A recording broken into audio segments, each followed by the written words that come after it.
Hi and welcome to another carpenter tutoring tutorial, helping you work smarter, not harder. I'm Amy and today we are going to talk about factoring quadratic equations using the grouping method.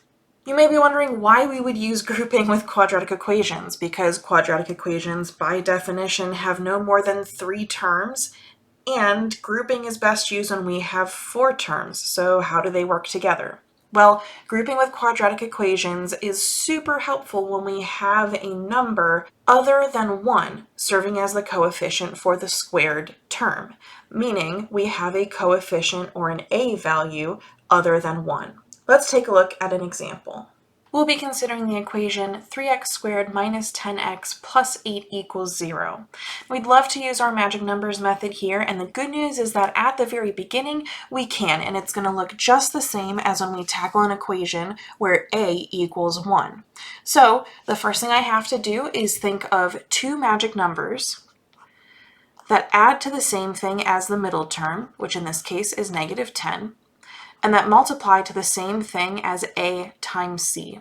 In this equation, that is 3 times 8, or 24. Because the product of our magic numbers is positive, we know that the magic numbers share the same sign. They're either both positive or both negative. Then, because their sum is negative, that tells us that both of our magic numbers must be negative. So that helps us figure out our signs quite a bit. That means when we build our factor chart for 24, we have to consider factors that are all negative. Building that chart, I'll start with factors of negative 1 and negative 24. Those add up to negative 25, so they're not going to fit. Next, I'll consider negative 2 and negative 12. We're getting a little bit closer, but we're still at negative 14 instead of negative 10, so we need to keep going. I can try negative 3 and negative 8. These added together make negative 11, so we're really close, but not quite there yet, which means we'll move on to try negative 4 and negative 6.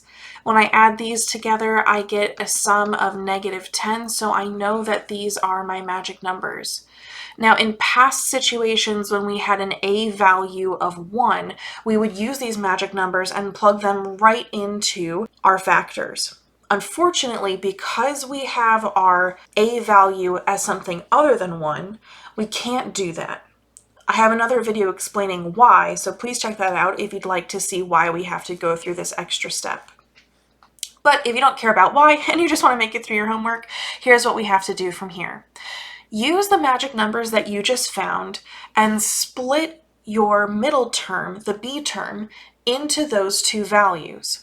So we'll now rewrite this equation as 3x squared minus 4x minus 6x plus 8 equals 0.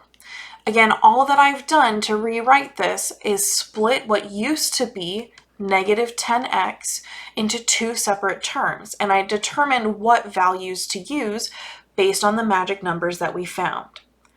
Now that I have this written this way, I have 4 terms, so guess what? We can use grouping.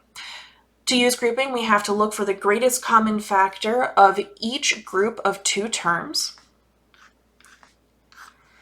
So I'll start with my group of 3x squared minus 4x. I see that I can take an x out of both of these, leaving behind a 3x minus 4. And then in my second group, I see that I can take out a negative 2. I've chosen to take out a negative 2 so that the signs for what's left inside the parentheses match the signs that I have for my first group. I started with a positive 3x and then a negative 4 here, so I want to make sure I have a positive 3x and a negative 4 in my next one. Taking out a negative 2 from negative 6x plus 8 ensures that I have that pattern. So taking negative 2 out of negative 6x leaves me with positive 3x, and taking a negative 2 out of 8 leaves me with negative 4. I can double check my work at this point and make sure that everything is done the way it needs to be by ensuring that both expressions within the parentheses match each other. From here, to create my factors, the first factor is going to be that repeated expression in parentheses, 3x minus 4. Then my second factor comes from the 2 greatest common factors that we pulled out of our 2 groups. We always want to start with the variable first, so I'll write my x first, and then the other value that we had taken out.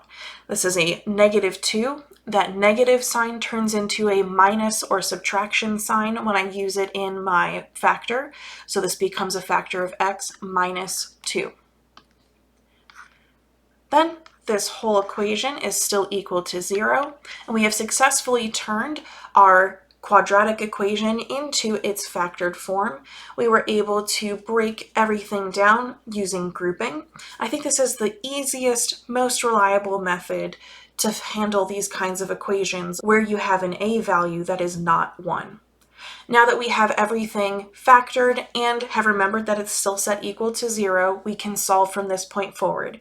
If you'd like to see how to solve from here, make sure you check out my other video. But for this video, our goal was simply to factor this equation, and we have successfully done that, so we are good to go. As always, thanks so much for spending part of your time with me. Let me know if there are any other equations you'd like to see factored in the comments, and let me know if there are any other topics you'd like covered as well, and I'll catch you next time.